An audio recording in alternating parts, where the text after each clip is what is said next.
segunda carta de Pedro, segunda de Pedro, capítulo 1, verso 21. Pois jamais a profecia teve origem na vontade humana, mas homens falaram da parte de Deus, impelidos pelo Espírito Santo. Amém? Paizinho amado, nos ajuda, nos abençoa, nos orienta, nos dirige, nos ensina. Precisamos de Ti, Espírito Santo. Clareia o nosso entendimento, ilumina a nossa mente e ajuda-nos nesse tempo que é precioso e que o Senhor já nos deu. Eu oro confiado de que é possível para a glória de Deus. Amém. Amém. Os profetas falam hoje. Acabamos de ler e entendemos que o Espírito Santo inspirou a profecia das Escrituras Sagradas, de modo que ela é útil em todos os tempos. O apóstolo Paulo, escrevendo aos Romanos, disse que tudo o que foi escrito para o nosso ensino foi escrito. Tudo que já foi colocado e revelado através da Escritura é para o nosso ensino. E devemos e podemos tirar proveito delas. Os profetas foram homens e mulheres. Alguém lembra de uma profetisa, assim, rapidamente? Ana, por exemplo. Lembram? Não a Ana, mãe do profeta Samuel, mas Ana, que estava no templo quando Jesus foi levado lá. A Bíblia diz que ela era profetisa. Tinha ficado viúva bem cedo e dali decidiu servir ao Senhor e proclamar a palavra, porque diz ela era profetisa e ela não se ausentava do templo. Homens e mulheres foram levantados por Deus em diversos tempos, principalmente de crise. Isso é um alerta para nós. Os tempos podem ser os mais turbulentos, os mais difíceis, mas Deus sempre fala, Deus trabalha e principalmente em tempos de crise, Deus levanta homens e mulheres para proclamarem a sua palavra. Eles trabalhavam, por exemplo, para reaproximar o povo de Deus. Eles desejavam que o povo de Deus enxergasse a lei de Deus, não com olhos naturais, mas com os olhos do coração. Que enxergassem a lei não apenas para cumpri-la e ficar de bem com Deus e uns com os outros, mas para que entendessem e compreendessem que aquilo lhes era saudável, de que aquilo lhes traria vida. A função dos profetas era fazer com que as pessoas mudassem a visão que tinham a respeito de Deus e dos seus ensinos. Os profetas também denunciavam o pecado do povo, da nação, e alertavam o povo, exortavam o povo a respeito do juízo divino que poderia vir, que estava para vir, caso não se arrependessem, por exemplo. E é claro, também proclamavam em profecia bênçãos que aconteceriam para aqueles que obedecessem, mudassem de vida, ou seja, arrependessem e voltassem para o Senhor. Funções dos profetas. Hoje, quando pensamos em profecia, pensamos apenas no visionário, que vê o futuro, que vê o que vai acontecer lá na frente. Ok, pode ser. Uma das interpretações de profeta no Antigo Testamento é essa, do vidente. A Bíblia chega a usar a palavra vidente. Porém, as maiores funções dos profetas era levantar a voz e anunciar, proclamar juízo de Deus, promessas de Deus, denunciar desmandos, denunciar a causa da viúva está sendo negligenciada, o órfão está sendo esquecido, e vocês querem que Deus abençoe vocês. Isso era a função do profeta. Um profeta geralmente não era constituído profeta. ele, sentindo-se vocacionado, geralmente levantava-se como uma voz profética e aparecia lá de Tisbe. Quem veio de lá? Profeta Elias. Onde era Tisbe? Nem naquela época se sabia, imaginem hoje. Pouco importa onde era Tisbe. O que importa é que a Bíblia diz: Elias, dos moradores de Tisbe, vem diante do rei Acabe, levanta a voz e diz: não vai chover até que eu diga para chover. O profeta se levantava e virava imediatamente inimigo número 1 do governo. Tão diferente dos tempos atuais, né? Que homens e mulheres se levantam para agradar a uns e outros. Homens e mulheres se levantam para entregar uma palavra que vai fazer bem para o ego daqueles que ouvem. Olha que incrível, né? E esses homens eram levantados como voz profética para proclamar, principalmente, os juízos de Deus que viriam. A mensagem profética é importante? Existe importância sim, e é necessária. Deus tem muitos instrumentos para anunciar, para proclamar a sua palavra, mas a mensagem profética, junto com outras formas que Deus usa, foi usada para que o povo pudesse superar crises. Por exemplo, de crise nós estamos ficando especialistas. Em tempos de crise, Deus levanta homens e mulheres. Eles também eram voz de denúncia contra desmandos, contra a idolatria, contra o abandono do Senhor pelo seu próprio povo. E a profecia chamava as pessoas para o arrependimento, chamava o povo de Deus para converterem-se verdadeiramente ao Senhor, a Deus novamente. O pastor Ricardo Gondim diz que o profeta não ficava repetindo jargões. Hoje parece que os profetas do século 21 esqueceram disso, porque você ouve muitas profecias e uma é cópia da outra.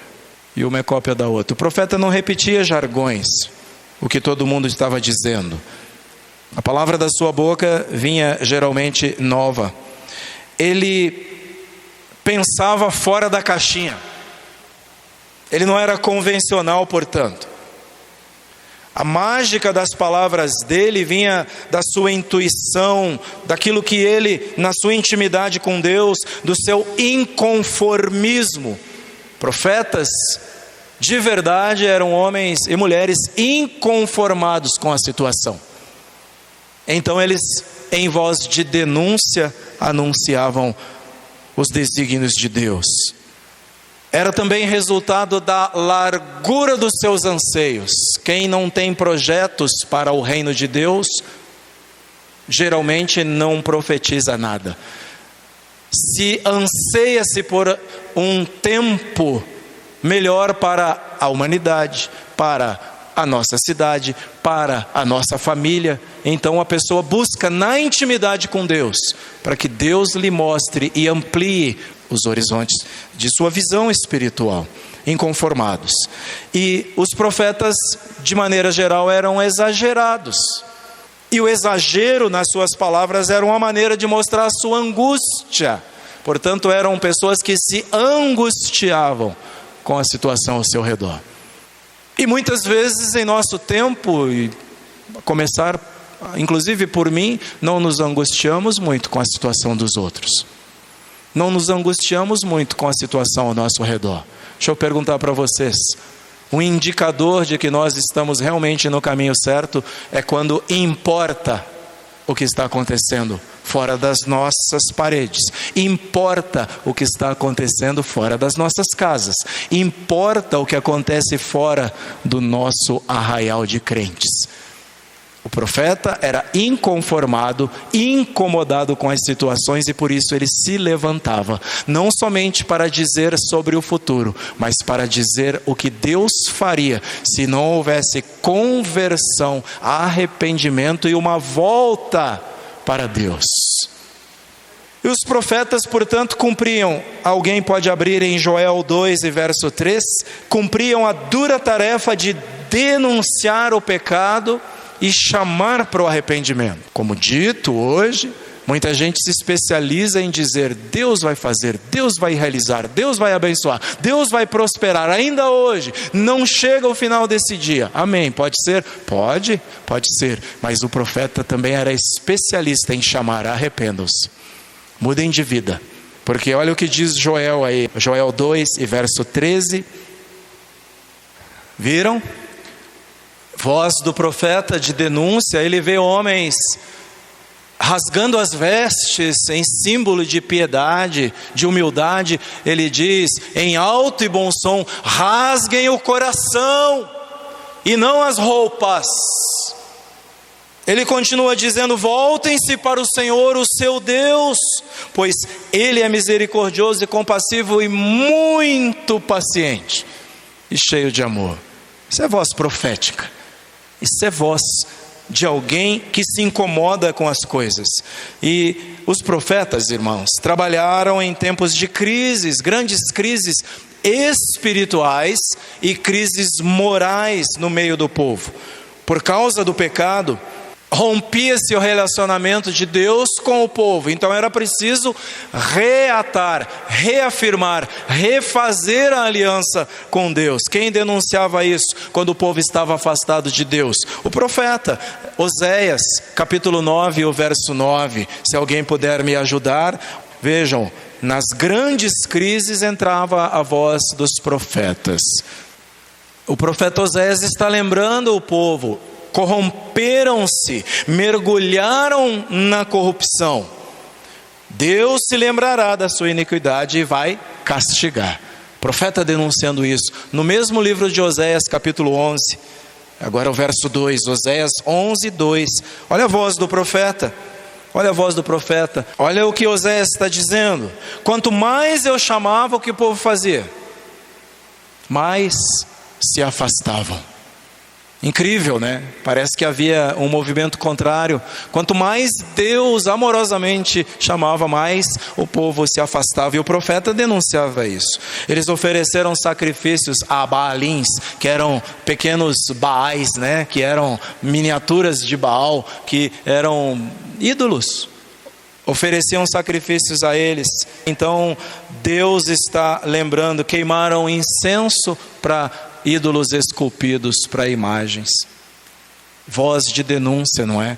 Ele está dizendo porque Deus estaria enviando juízo. Ao falar através dos profetas, a intenção de Deus era trazer o povo de volta. Para quê? Para que eles pudessem desfrutar do perdão e do amor de Deus. E esse é um lembrete para a igreja do Senhor. Quando ouvimos a palavra do Senhor, que muitas vezes vem e pega tão pesado no nosso coração, é Deus nos chamando para voltarmos para Ele. Deus nos convocando para voltarmos para Ele. A voz profética denunciava a idolatria, por exemplo. Aí lá em Abacuque, no capítulo 2, agora a partir do verso 18, Abacuque diz assim: de que vale uma imagem feita por um escultor? Ou um ídolo de metal que ensina mentiras? Pois aquele que o faz confia na sua própria criação, fazendo ídolos incapazes de falar. Olha o que diz Abacuque. Sabem, irmãos, tenham sempre no coração e na mente de vocês: nós servimos a um Deus que fala. Sabem o que diferencia Deus dos outros deuses? O que diferencia Deus dos deuses da Mesopotâmia, a quem Abraão e Terá, seu pai, serviam? Eles não falavam. O que a Bíblia diz? No princípio era o Verbo, a palavra, e o Verbo era Deus, e o Verbo estava com Deus. O que começa Gênesis 1 dizendo? E Deus disse: haja. Aleluia, esse Deus difere. É tão bom crer nisso, né? É tão maravilhoso crer nisso, compreendem? Então Abacuque está denunciando: o que adianta? Monta lá uma estátua, esculpe e trabalha o bronze de alguém que não fala. Ele continua, mas vejam, Verso 19: ai daquele que diz à madeira, desperte, ou a pedra sem vida, acorde. Poderá isso dar orientação? Está coberta de ouro e prata, mas não respira. Entendem? Não tem vida. É o que Abacuque está denunciando. Tem ouro e tem prata, coisas preciosas, é lindo de se ver, mas não tem vida. Ele continua denunciando, mas o Senhor Deus está no seu santo templo, diante dele fique em silêncio toda a terra, ou ainda como tem outras versões, diante dele cale-se toda a terra. Entendem? Ele é a palavra, mas diante daquele que é a palavra, os outros se calem, os outros emudeçam, porque ele é Deus que fala. Os profetas convocavam Israel e Judá à adoração verdadeira, ao único e verdadeiro Deus. Alguém pode abrir em Miqueias, capítulo 5 e o verso 13. Eles convocavam o povo para adorar a Deus verdadeiramente. Deus nunca se agradou, irmãos, de máscaras. Deus nunca se agradou de uma adoração que parece que é verdadeira, mas o coração está longe dele. Deus sempre pediu. Miqueias 5:13.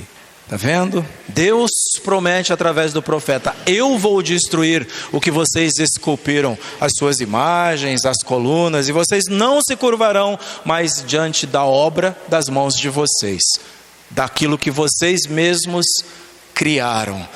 Eles já não adoravam em espírito e em verdade. Lembram-se do que Jesus disse para aquela samaritana? Não era mais essa adoração. Eles inclinavam-se a ídolos e quebravam a aliança que firmaram com Deus. Deus, Ele mesmo declara-se como o único Deus. E aí, Êxodo, capítulo 20, versos 2 e 3. Olha o que Deus mesmo diz a respeito dele. Amém? Eu sou o Senhor, o teu Deus. Não terás outros deuses diante de mim. Ele se declara como único Deus. O que é a idolatria, irmãos? Alguém quer me ajudar? O que é a idolatria? É qualquer substituição do papel número 1 de Deus, da prioridade máxima da nossa vida. Qualquer substituição. Então, quando eu inverto a prioridade, o que Jesus disse em Mateus 6,33? Busquem primeiro o reino de Deus e a sua justiça. O que Jesus ensinou sobre o maior mandamento? Amem o Senhor de todo o seu coração, com toda a sua alma e com todo o seu entendimento, e outras versões, com todas as suas forças. Isso quer dizer, não deixem espaço para qualquer outra coisa. Quando eu não faço isso, eu tenho outra coisa que não é Deus, então eu tenho um ídolo. Porque quando eu amo algo com todas as minhas forças, com todo o meu coração, eu tenho um ídolo. Mas quando ele não é Deus, então eu sou idólatra. Entendem? Idolatria é colocar qualquer coisa ocupando o lugar de Deus. Compreendem que Deus pode até estar na vida do idólatra, mas não ocupa o primeiro lugar. E a Bíblia é muito clara com o coração dividido. Jesus disse o quê? Você não pode ter ou servir a dois senhores. Ou você vai agradar a um e desprezar ao outro, não é? Não dá para amar da mesma maneira. Não dá para ter dois senhores. Eu entrego o coração a essas coisas, eu entrego a devoção para essas coisas. Então, dinheiro pode ser ídolo? Pode. Tem gente que o dinheiro é um Deus. Aliás, Jesus disse, né, que o dinheiro ocupa esse lugar na vida das pessoas. Emprego pode ser? Pode. Tem gente que é tudo direcionado para isso. Filhos podem ocupar o lugar de Deus? Podem. Então olha quanto cuidado devemos ter, pedir a Deus para nos ajudar a colocar as coisas na prioridade correta. Deus não disse para não amar os filhos, né? Ele disse que não posso amar mais, foi isso que Jesus disse. Então Deus exige exclusividade, e a Bíblia diz isso, Isaías 43, verso 11 e 12. Vejam como é que Deus fala a respeito dele mesmo. Deus exige exclusividade. Amém. Olha só o que Deus está dizendo. Eu mesmo sou o Senhor, e além de mim não há Salvador algum. E ele continua dizendo: eu revelei, eu salvei, eu anunciei. Percebem? Deus está dizendo sou eu, está dizendo o Senhor. E não foi um Deus estrangeiro. E ele diz: vocês são testemunhas de que eu sou Deus, declara o Senhor. Deus é cioso de quem Ele é, e a Bíblia diz que Ele não divide a sua glória com ninguém, nem com nada, nem com coisa nenhuma. Deus é único, e Ele diz: eu mesmo sou o Senhor. Vejam, Deus deve ser adorado quando e por quem? Deus, Ele se coloca para ser adorado. Por quem? De que jeito? Quem deve adorar? Salmo 150, último salmo da Bíblia. Salmo 150 é curtinho e vale a pena darmos uma lida lá para relembrar, porque a gente às vezes pensa que adorar a Deus é papel só de crente. A gente às vezes pensa que render glórias a Deus é papel só de crente, pensa que buscar a Deus só serve com um tipo de roupa, pensa que louvar a Deus é só um tipo de instrumento. Então eu quero chamar a atenção de vocês olhando para o Salmo número 150. Vejam, aí a gente pode ler aí alguns, né, porque são 6 versículos, né? Então começamos, Lucas pode começar lendo o Salmo 150 verso 1. Amém. Louvar aonde? No seu santuário, ok? No lugar preparado para Deus ser adorado, ok? Mas onde mais? Louvem-no no firmamento do seu poder, em tudo que indica Deus Criador, né? Segundo verso, pode ser, Fernanda, o verso 2 do Salmo 150. Motivos para louvar a Deus: louvem pelos seus poderosos feitos. Irmãos, a Bíblia o tempo todo nos chama, lembram da última ministração na semana? Nós falamos: tragam à memória os feitos do Senhor, tragam à memória o que Jesus já fez por você. A Bíblia está dizendo: louvem por seus feitos poderosos. Quando você estiver down, como a gente diz, quando você estiver para baixo, ninguém me ama, ninguém me quer, lembre-se do Senhor, fala: Senhor, refresca a minha memória. Deus vai começar a dizer para você: filha, eu tenho andado contigo, olha só, eu te conduzi. Lembra quando eu te conduzi durante aquela tempestade que estava te afogando, que estava afogando a sua vida, estava afogando o seu relacionamento? Lembra quando eu te tirei daquele leito de enfermidade? Pois é, eu atravessei aquele vale contigo, sabe? Os feitos poderosos do Senhor, feitos poderosos, quando Deus deu vida onde já não tinha mais vida, quando Deus fez surgir de um vale de ossos secos, né, gente para adorar, para louvar. Esses vales de ossos secos acontecem nas nossas vidas, nos nossos corações, nas nossas igrejas, no nosso dia a dia. Às vezes o vale de ossos secos é uma oportunidade de emprego. Quanta gente nós já conhecemos dizendo: rapaz, eu não aguento mais. Coisa terrível é ficar olhando para esse telefone que não toca, entende? Um vale de ossos secos, porque quando a pessoa abre a despensa, não tem mais arroz, não tem mais feijão para tirar lá, para cozinhar, você entendeu? Vale de ossos secos. Eu olhando outro dia uma reportagem no Nordeste, e a pessoa cavando o barranco para tirar terra, para levar para a panela, para fazer volume na barriga das crianças, entendem? Então Deus livra as pessoas dessas coisas, e isso são poderosos feitos do Senhor. Compreendem? A gente vive aqui num lugar que não deixa nem as crianças andar de pé no chão, sabem, irmãos? E tem lugar que as pessoas comem terra, para fazer volume na barriga, tá? Então é isso que Deus está nos lembrando hoje. Presta atenção. Olha para o que eu já fiz, olha como eu conduzi a sua vida até aqui. Então, Fernanda leu, olhem, né, pelos seus poderosos feitos, louvem-no segundo a imensidão da sua grandeza, encante-se com Deus.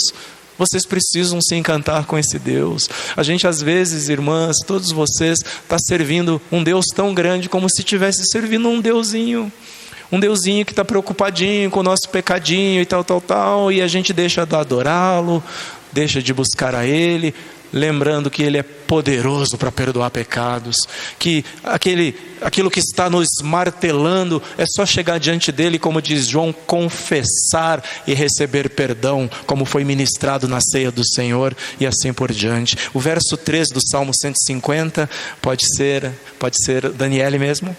Vamos continuar, pode ser Lidiane no verso 4, Renata pode ser o verso 5. Então, antes do último verso aí, louvem-no com o que agora? Do verso 3 até o verso 5, louvem com trombeta, com lira, com harpa, com tamborim, com danças, louvem-no com símbolos ressonantes, que são aqueles pratos, né? Com instrumentos de cordas, com flautas, tá bom? Então é por isso que o pentecostal, né, é expressivo, ele dança, ele pula, ele bate o prato, ele bate o tambor lá, a bateria, e ele faz isso louvando a Deus e em obediência à sua palavra, tá bem? E isso é a maneira como Deus quer ser louvado. Quando, por quem e também como, de que jeito, com que instrumentos, como, né? E aí se a gente fala, mas eu não tenho instrumento nenhum, então vai ler o Salmo, meu filho, batam palmas, aplaudam ao Senhor, aplaudir com as mãos. O último verso do Salmo 150, Marcela, pode ser? Aleluia! Quem deve louvar ao Senhor? Só o crente. Quem tem que louvar ao Senhor? Tudo que respira, tudo que tem fôlego, tudo que tem vida, louve ao Senhor. Amém? E isso é um lembrete para nós os crentes. O crente, filho e filha de Deus, às vezes está ali encolhido. Todos devem louvar. Quando o povo insistia em desobedecer e não se quebrantava, nem se arrependia, os profetas anunciavam juízo que estava por vir. E agora eu leio Sofonias 1 e o verso 12. Nessa época, vasculharei Jerusalém com lamparinas e castigarei os que são complacentes, que são como vinho envelhecido, deixando com os seus resíduos, que pensam, o Senhor nada fará, nem bem, nem mal. Ele diz, não vai ser assim, eu vou castigar. Sabe aqueles que pensam, não pega nada, Deus não vai fazer nada. Deus está dizendo através do profeta Sofonias, não é? Eu castigarei aqueles que são complacentes, que ficam deixando como o vinho velho, resíduos pelo caminho. Esses resíduos são pecados e que pensam, Deus não vai fazer nem bem, nem mal, o Senhor não vai fazer nada. Ledo engano. Não tem essa história de não pega nada. Deus está dizendo aqui através do profeta Sofonias, e essa era uma das funções dos profetas, anunciar, Deus vai fazer juízo, Deus vai executar juízo, amém? Quando eles se arrependiam e voltavam para o Senhor, o que acontecia? Os profetas proclamavam bênçãos. Quando eles se arrependiam, os profetas proclamavam restauração. E aí é o último texto para hoje, Joel, livro do profeta Joel, capítulo 3, versos 16 em diante. Pode ser Daniele 16. Viram? Promessas do Senhor. Deus vai se levantar com poder, vai rugir, como cantamos, como um leão, ele vai rugir. O Senhor será um refúgio para o seu povo e uma fortaleza para Israel. Ele está dizendo, se houver arrependimento, verso 17, pode ler, Renata. Amém. Deus está dizendo, vocês vão saber que eu sou o Senhor, não vai restar dúvida de que eu sou o Senhor. E outra, eu não moro em qualquer lugar, eu habito em Sião, eu habito num alto e sublime lugar. Jerusalém será santa, e a promessa é, e estrangeiros jamais a conquistarão. Segurança. Segurança, Deus está dizendo, Ele é segurança. Aí alguém pode ler, Marcela, achou o verso 18? Amém, olha o que Deus está dizendo, vai haver fartura, abundância. Naquele dia os montes vão gotejar vinho novo, que ali na tradução é mosto. Haverá vinho novo. O vinho, irmãos, não se esqueçam, vinho e pão e azeite era a dieta básica, era riquíssimo em nutrientes para o pessoal do Oriente Médio, do Mediterrâneo, né? As colinas vão verter leite, Deus está dizendo, todos os ribeiros terão água corrente. Eles tinham rios que boa parte do ano ficavam secos, esturricados, lembrando o nosso tão sofrido Nordeste aqui do Brasil. Ele está dizendo, não vai ter rio sem água. Todos os rios vão ter água corrente, uma fonte fluirá do templo do Senhor e regará o vale das acácias. Promessas. O profeta também se levantava para proclamar promessas do Senhor. Havendo arrependimento, volta para Deus, o profeta dizia, Deus vai bradar, Deus vai se manifestar, e haverá segurança, e haverá fartura, e haverá proteção. E ele ainda diz, eu, o Senhor, falei. Todos saberão que eu sou o Senhor. Deus está dizendo, eu vou realizar algo tão bom, tão bonito, tão grande na vida da nação, na vida de vocês, que não vai restar dúvida. Todos saberão, esse povo tem um grande Deus. Amém? Função dos profetas, portanto, quando estivermos olhando para Oséias, para Jonas, para Miqueias, para Sofonias, que a gente leu agora aí, nós vamos perceber, aqui ele está denunciando o pecado, aqui ele está chamando para se voltarem ao Senhor. A gente às vezes lê os profetas sem essa noção e pergunta, por que é que o profeta está tão incomodado? Porque o profeta era um inconformado.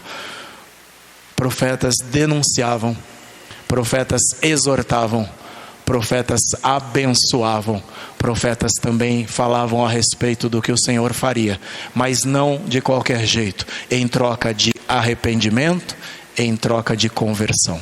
Amém? Amém? Que Deus nos dê graça. Tem muito mais pela frente. Creio que Deus vai nos abençoar deveras.